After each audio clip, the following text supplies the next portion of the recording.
Samuel lay there, broken. Rain fell softly on his body. Minutes passed, then headlights appeared. A man driving by slowed down. "What is that?" he muttered. He stepped out and rushed towards him. When he saw Samuel, his heart skipped. "Ah, this boy is dying." He quickly checked his pulse. Still alive. Without hesitation, he carried him into his car and sped off to the hospital. Back at home, the night was restless. Samuel didn't return. Mercy sat up, restless despite her condition. "Where is Samuel?" she asked quickly. Ifeanyi frowned. Maybe work delayed him. But hours passed, no call, no message. By morning, worry had turned into fear. "I don't like this," Mercy said, her voice shaking. Ifeanyi stood up. "Let's go to his workplace." Early that morning, they arrived at the dispatch company. "Good morning," Ifeanyi said anxiously. "We are looking for Samuel." The staff looked at each other. "Samuel," one of them replied. "He left yesterday like the usual. We haven't seen him since." Ifeanyi's heart dropped. "Are you sure?" "Yes, sir," they replied. They left the place more confused than before, because Ifeanyi didn't know. Samuel had been doing another job at night, a dangerous one, and now no one knew where to find him.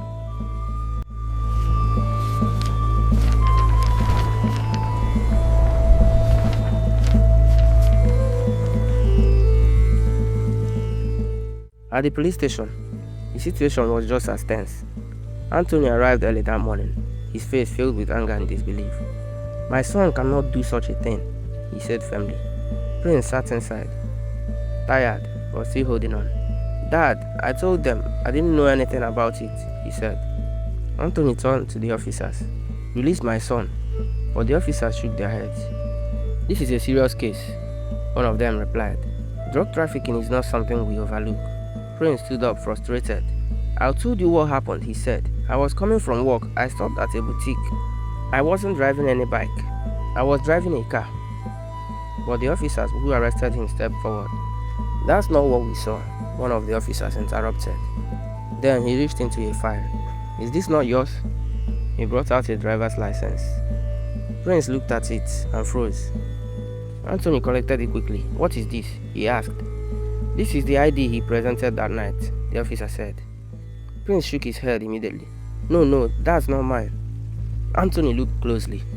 Then his expression changed. The face on the license. It was Prince, exactly Prince. Same face, same eyes. Only the hairstyle was slightly different. "This," Anthony's voice dropped. "This looks exactly like my son." Prince stepped closer, confused. "That's not me," he said slowly. Then he looked again, and something stood out. The name. He pointed at it. "That name is not mine." The officers frowned. "What do you mean?" they asked. "That name says Samuel," Prince said. "My name is not Samuel." Silence filled the room. "And the address," Prince continued. "That is not where I live." Anthony nodded quickly. "That is correct. That is not his name or address." The officers exchanged looks. Confusion began to spread. "Then how did we get this?" one of them muttered. Prince reached into his pocket. "My own license is here." He handed it over. The officers collected it and examined it. Different name, different address, same face. The room went quiet. One officer looked at the other. "This doesn't make sense. We saw him," another insisted. "Same face, same voice, same clothes." Anthony's voice was now calm but firm. "Then something is wrong," he said, "and you need to find out what it is." The officer stood there, stunned, because now the case had become far more complicated than they ever imagined. After a moment, one senior officer nodded. "All right." He turned to the others. "We will continue this investigation." Then he faced Anthony. "We will release him temporarily." But the officer added, "If we find nothing to support his claims." He looked at Prince seriously. "He will be rearrested and charged for drug trafficking." The weight of those words hung heavily in the air, and just like that, the case had only just begun. Anthony didn't waste time. As soon as the temporary release was granted, he took Prince home. The ride was quiet. Prince leaned back in his seat, staring out the window, still trying to process everything that had happened. Anthony glanced at him from time to time. "We will get to the bottom of this," he said firmly. Prince nodded slowly. "I know, Dad, but this is not normal." At home, Grace had been pacing since morning. The moment she heard the gate open, she rushed outside. "Prince!" Tears filled her eyes as she ran toward him and pulled him in a tight embrace. "My son, are you okay?"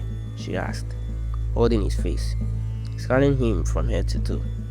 "I'm fine, Mom," Prince said softly. "I'm okay." Anthony stepped closer. "He's fine, but the situation is complicated." Grace looked between them anxiously. "What happened? Tell me everything." They all sat down. Prince explained everything. The arrest, the confusion, the ID. "There's someone," he said slowly. "Someone who looks exactly like me." Grace frowned. "What do you mean exactly?" "I mean exactly," Prince replied. "Same face, same voice, everything. The only difference is the hair." Anthony nodded. "I saw the ID myself. I was shocked." Back at the police station, the officers had already taken action. They headed straight to the address on the ID. After some time, they located the house. They knocked. Ifeanyi opened the door. "Yes?" he asked. "We are looking for Samuel," one officer said. Immediately, Mercy and the others gathered behind him, their faces already filled with worry. "We are also looking for him," Ifeanyi said quickly. "He has not returned home since yesterday." The officers exchanged glances. They explained everything: the drugs, the chase, the mistaken identity. Ifeanyi's face changed instantly. "What?" he exclaimed. "My son? Drug trafficking? No, that's not possible," he said, shaking his head. Mercy held on to the wall, weak but shocked. "That is not my son," Ifeanyi insisted. "He cannot do such a thing." "We will continue our investigation," the officer said. "If you see him, inform us immediately." Ifeanyi nodded slowly. "Please, when you find him, let me know." The officers agreed and left. The house fell into silence. Back at Prince's home, his mind kept racing. How is this possible? Then suddenly, something clicked. "The mechanic," he said. Anthony looked at him. "What mechanic?" "The man I met some time ago," Prince replied. "He told me I looked exactly like his son." Anthony's eyes narrowed slightly. Prince hesitated, then asked, "Dad, do I have a twin brother?" Both of them answered immediately. "No." Grace shook her head. "No, you don't," Anthony added. "But now, I would also like to see this person myself." Prince nodded slowly. The next day, curiosity got the better of him. He remembered the address on the ID. "I'll go there myself," he said. Meanwhile, at the hospital, Samuel slowly opened his eyes. Pain shot through his body. He groaned. "You are weak," a voice said. He turned slightly and saw the man who had rescued him. "You brought me here?" Samuel asked weakly. The man nodded. "I found you on the road. You were almost gone." Samuel swallowed. Thank you so much, sir." After a brief conversation, Samuel insisted on leaving. "I have to go home," he said. Though weak, he managed to leave. When he finally got home, the entire family rushed toward him. "Samuel!" Relief flooded the house. "Where have you been?" Blessing cried. Mercy struggled to sit up. "My son." Samuel forced a weak smile. "I had an accident with my bike." But Ifeanyi stepped forward, his face serious. "No," he said. "You are lying." Samuel froze. "The police came here," Ifeanyi continued. "We know everything." Samuel's heart dropped. Fear gripped him instantly. "Papa," he stammered. "How did you get into this?" Ifeanyi asked, his voice breaking. "Drug trafficking?" Tears filled Samuel's eyes. "I didn't know," he cried. "I swear, Papa, I didn't know." He explained everything: the night deliveries, the instructions not to open the package, the police stop. "I was trying to explain, but they wouldn't listen. That's why I ran," he said. "And when I went back, they beat me. They almost killed me." Ifeanyi listened. Then slowly he nodded. "I believe you," he said. Just then, they heard a knock at the gate. Everyone froze. Samuel's heart began to race. The police? He whispered. Stay inside, Ifeanyi said quietly as he walked towards the gate. As he opened it, he froze. Standing there was Prince, the same man he had seen before. Prince was equally shocked. You, he said. Good afternoon, sir, Prince greeted politely. Ifeanyi stared at him, completely confused. What brings you here? He stuttered. How did you know where I live? Do you know me? Prince stepped inside calmly. I was playing, he said. Still confused, Ifeanyi called for a chair. One of his children brought it, but couldn't stop staring at Prince. He looked just like Samuel, he thought to himself. They both sat outside. Prince spoke. I came to see your son, he said. My son? Ifeanyi asked. For what? There was an incident, Prince replied. I was mistaken for him. I want to see him myself. Inside the house, Samuel's brother, Onyeka, who brought the chair, rushed in. Samuel, he said. The man outside, he looks exactly like you. Samuel gave a weak smile. Really?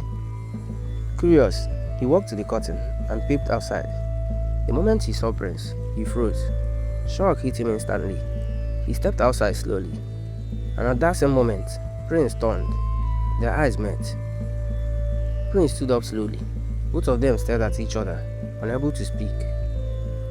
At that same time, Mercy came outside. The moment he saw Prince, she gasped. Her hand flew to her mouth. Eh? She cried softly. What is this? She moved closer, trembling. How? How can this be? She asked. Who are you? Where did you come from? Why do you look exactly like my son? Prince took a deep breath. My name is Prince, he said. 2 days ago, I was arrested because I was mistaken for him. He explained everything. Samuel listened, then shook his head. I was not trafficking drugs, he said. I didn't know what I was delivering. He explained everything. The night job, they wanted not to open the packages. The police stopped, his escape. And when I went back to them, they beat me and left me to die. Silence filled the compound. Everything began to make sense. Prince nodded slowly. I believe you, he said. Then he looked at him directly. I will help you clear your name. Samuel looked at him, surprised. And we will make sure those people are arrested, Prince added. For the first time since everything began, there was a small sense of hope. That evening, after everything Samuel had said, the compound fell into a heavy silence. Samuel sat quietly, his head bowed, his body still aching from the beating. Prince looked at him, then at Ifeanyi. There's only one way to end this, Prince said, calmly. You have to turn yourself in and tell them everything. Samuel swallowed hard. What if they don't believe me? They will, Prince replied, and I'll be there with you. Ifeanyi nodded slowly. It's better than running. The next morning, Samuel walked into the police station, and Prince was right beside him. The officers were surprised. I'm Samuel, he said. I came to tell the truth. They immediately took him in. This time, Samuel explained everything in detail. The night deliveries, the instruction not to open the package, the checkpoints, the escape and the beating. The officers listened carefully. Then one of them leaned forward. If what you're saying is true, take us to them. Samuel nodded. I will. Not long after, police vehicles moved quietly toward the location. Samuel pointed ahead.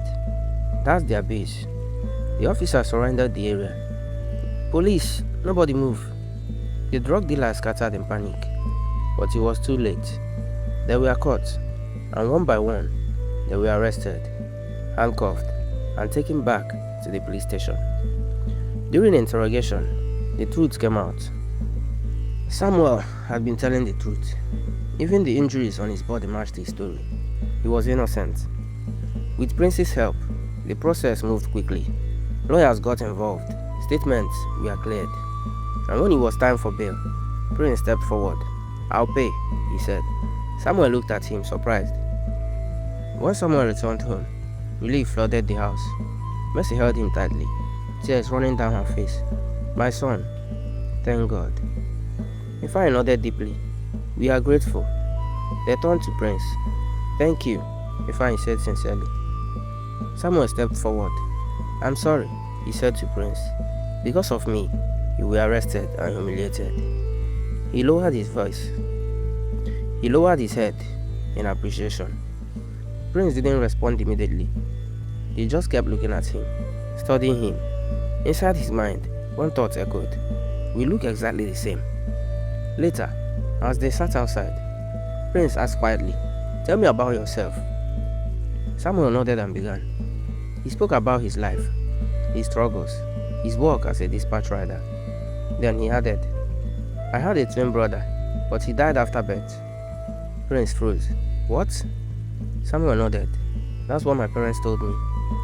A cold chill ran through Prince's body. His heart began to beat faster. What if? The thought unsettled him deeply. That night, when he got home, he went straight to his parents. Are you sure I don't have a twin brother? He asked. Grace laughed lightly. Of course not. I would know if I gave birth to twins. Anthony added, Nothing like that ever happened. But Prince wasn't satisfied. The next day, he went to the hospital where he was born. He met a nurse. He told her everything, and she checked the records. That was many years ago, she said. That doctor is no longer here. Prince leaned forward. Do you know where he is now? She nodded and gave him the name of the hospital where the doctor currently worked, and his name. Prince thanked her and left. Back at home, Anthony sat quietly, deep in thought. I'm worried, he said to Grace. About what? She asked. There's someone out there with the exact same face as our son, he replied. Are you sure that day there was no twin? Grace shook her head. The doctor never mentioned anything like that. He would have told us. But even she sounded less certain now. At Samuel's house, Mercy sat alone. Tears rolled slowly down her cheeks. That boy, she whispered. He looks exactly like Samuel. Her voice trembled. What if? What if the doctor made a mistake that day? Ifeanyi frowned. What do you mean? What if our baby was switched? She asked softly. Ifeanyi shook his head immediately. No, that didn't happen. Then he added, trying to reason it out. And besides, that boy is from a rich family. Do you think his mother would have come to a small local hospital like that to give birth? Mercy said nothing, but the doubt remained in her heart. Prince followed the lead. He found the hospital, and then the doctor. He walked into his office. Good afternoon, sir, Prince said. My name is Prince. The doctor looked up and froze. Prince noticed the reaction immediately. I want to ask you something, he continued. On the day I was born, did anything unusual happen?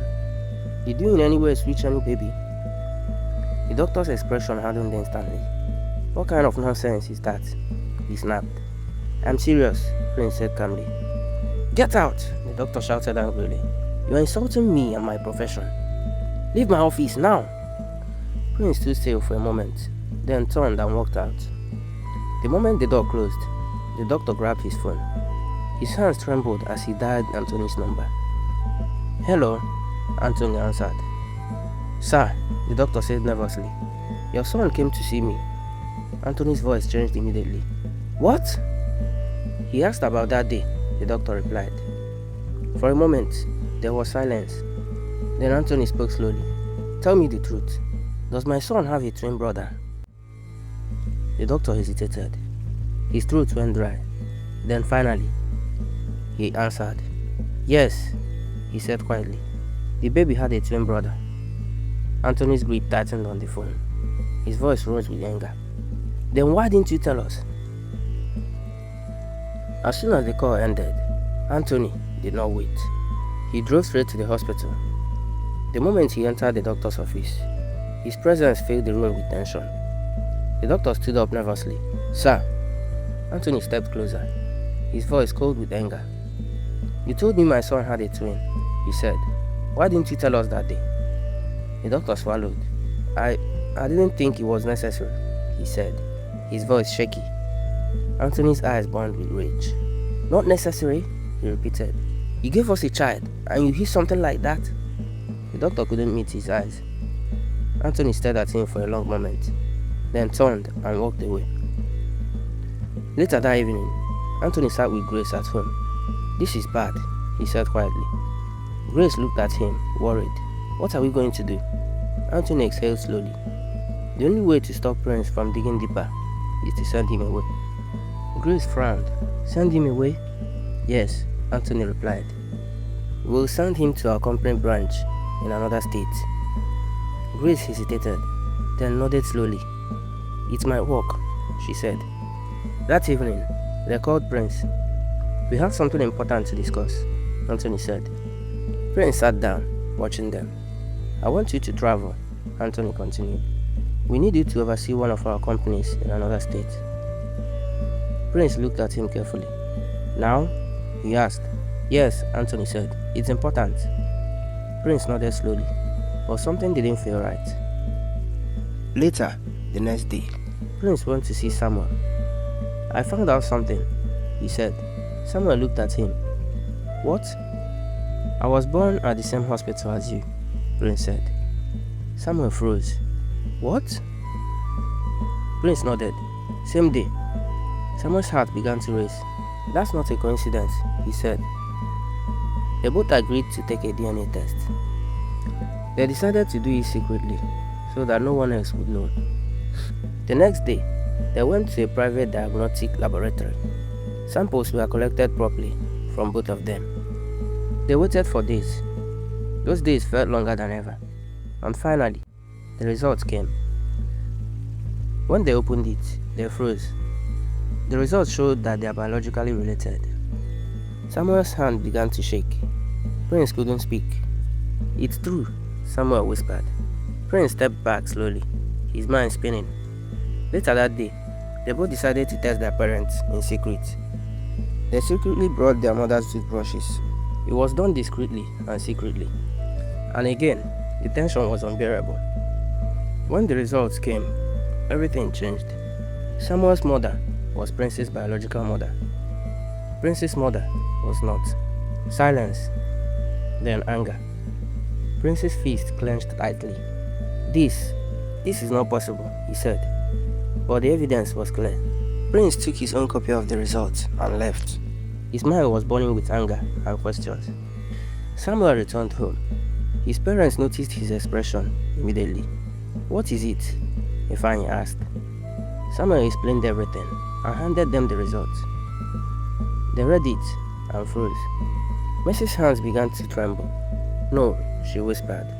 Tears filled her eyes immediately. "One of my children," she cried. "They took one of my children." She broke down. Ifeanyi's face hardened with anger. "This is evil," he said. "I'm going to the police." He stood up immediately, but Samuel rushed to him. "Papa, please," he said. "Not yet." Ifeanyi turned to him. "Why not?" "For Prince," Samuel replied. "Let me talk to him first." Ifeanyi hesitated. Then slowly, he sat back down. At that same time, Prince drove into his compound. He came down from his car with anger written all over his face. Anthony and Grace were in the living room. "Prince," but before they could finish, he threw the documents on the table. "What is this?" he demanded. They looked at the papers. Their faces changed instantly. "Answer me," Prince shouted. Anthony tried to stay calm. "Where did you get this?" he asked. "So this is true," Prince said, his voice shaking. "That boy is my twin brother." Silence. "And you," he continued, his voice breaking with anger. "You stole me from my parents." Grace gasped. "Prince, no." "Don't call my name," he snapped. Realization hit him. "So this is why you want to send me away," he said bitterly. "So I won't find out the truth." Anthony stepped forward. "It's not like that." "Then what is it?" Prince shouted. His eyes are still frozen, shocked and confused. Grace suddenly dropped to her knees. Tears poured down her face. "Please," she cried, "forgive us." Prince stared at her, stunned.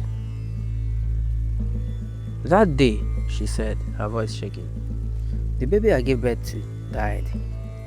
I couldn't bear it," she continued, crying uncontrollably. "I couldn't go home empty. So we made a deal with the doctor. She gave us another baby." Prince's chest tightened. "We didn't know he had a twin," she added quickly. "We didn't know." Anthony stepped forward. his voice low. "We raised you as our own," he said. "We love you." But Prince just stood there, heartbroken, angry, confused. His whole life had just changed forever. At the hospital, the doctor couldn't sit still. His hands trembled as he paced his office. He called Anthony several times, but there was no answer. Again, he died, and this time, Anthony picked. "Hello," Anthony's voice sounded heavy. "Sir," the doctor said quickly. "I've been calling. What is happening?" There was a brief silence. Then Anthony spoke, his voice low and tense. "Prince has found out the truth." The doctor froze. "What?" he screamed. The phone almost slipped from his hand. No, he muttered, lowering himself slowly into his chair. Fear gripped him. His mind began to race. "If they report this, I'm finished.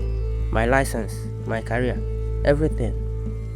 He imagined police coming for him, handcuffs, prison. Sweat formed on his head. "They will report me," he whispered. "That boy's real family will report me."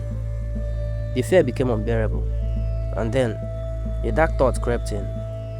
What if they don't get the chance? His breathing became heavier. Desperation took over. Without thinking further, he picked up his phone and dialed another number. When the call connected, his voice dropped. "I need a job done," he said. "2 boys. I want them gone completely. No trace. I'll pay whatever it takes." The person agreed. After the call, the doctor sat there, breathing heavily. He had just crossed a line he could never return from. That same day, Prince went to Samuel's house.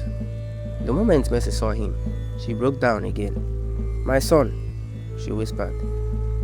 They welcomed him in. This time, there was no distance, no confusion, just a painful truth binding them together.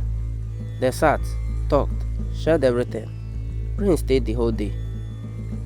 Back at his house, Grace and Anthony kept calling him, but he didn't pick. That night, they couldn't take it anymore. They drove straight to Samuel's house. When they located the place, the compound fell silent. Everyone turned, shocked. Prince stood up immediately, anger flashing across his face. "What are you doing here?" he asked coldly. Mercy's eyes fell on Grace, and something inside her snapped. "You!" she shouted. She rushed forward and grabbed her by her clothes. "You stole my child for years," she cried. Grace stumbled, crying. "I'm sorry." Samuel rushed forward, trying to separate his mother's grip. "Mom, please." But at the same moment, Ifeanyi burst out of the house with a cutlass. His eyes were filled with rage. "You people!" he roared, charging straight at Anthony. "Papa!" Samuel shouted. Prince rushed forward immediately. Together, they grabbed him. "Stop!" Prince yelled. "Please, calm down." But Ifeanyi struggled, cursing angrily. Grace and Anthony suddenly dropped to their knees, begging, crying. "We are sorry," Grace cried. "We needed a child. We searched for years," Anthony added, his voice breaking. "We didn't know he had a twin." But Ifeanyi wasn't calming down. "It will never be well with you," Mercy shouted through tears. The entire compound was filled with shouting, pain, anger. And eventually, after much struggle, things began to calm down. Prince took the cutlass from Ifeanyi and carried it inside for safety. Breathing heavily, everyone slowly settled. Samuel walked up to Anthony and Grace. "I think it's best you go home for now," he said quietly. Anthony nodded slowly. He turned to leave, but as he raised his head, he froze. 2 masked men just rushed into the compound. Their eyes scanned the place quickly. Something felt wrong, very wrong. Anthony stood still, confused. Then, one of the men locked eyes with Samuel. In one swift motion, he pulled out a gun. Samuel froze. Before he could react, Anthony had already seen it, and in a split second, he ran forward. He threw himself in front of Samuel just as the trigger was pulled. The bullet struck him in the upper chest with brutal force. Anthony's body jerked and he fell. Samuel caught him before he hit the ground. Chaos erupted. Screams filled the compound. Prince rushed out immediately. The masked man cursed under his breath. The bullet had missed its target. He raised the gun again, this time aiming directly at Samuel, but he didn't see Prince coming. Prince charged forward and tackled him hard. They both crashed to the ground. The gun flew out of his hand. Samuel and Efrain rushed in immediately. Together, they pinned the man down. "Hold him," Efrain shouted. The second man flew when he saw the situation turn. Samuel's younger siblings quickly brought a rope, and together, they tied the man tightly. Prince didn't waste time. He rushed to Anthony, who was bleeding heavily. "Dad, stay with me," he shouted, and without hesitation, he lifted him up. "Samuel, open the gate," he yelled. Within seconds, Prince rushed Anthony into the car and sped off towards the hospital. Grace also joined him.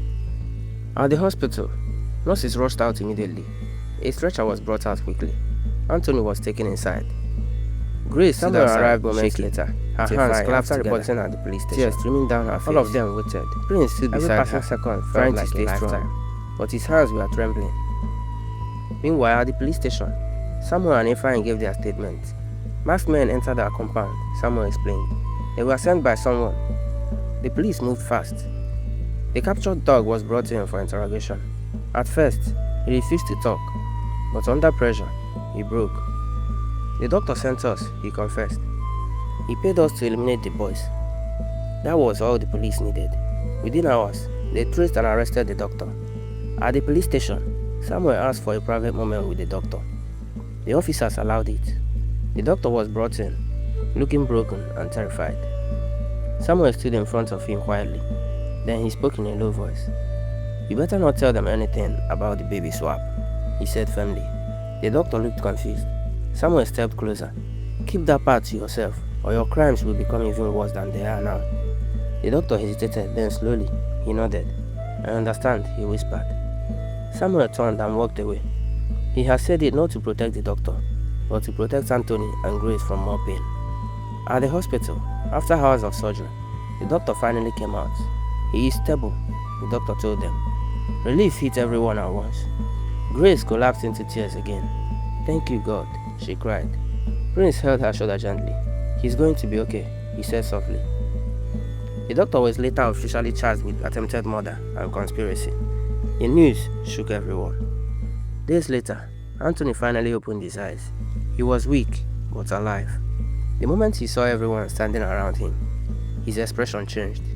"You," he whispered, "you are all here." He tried to sit up. Samuel stepped forward. "Please, don't move," he said quietly. But Anthony shook his head. "I'm sorry," he said weakly. "All of you." Mercy wiped her tears and moved closer. "No," she said softly. "We should be thanking you." Efrain nodded. "You saved my son's life." Anthony's eyes softened. He looked at Samuel, then at Efrain. Then slowly, he nodded. "I did what any father would do," he said quietly.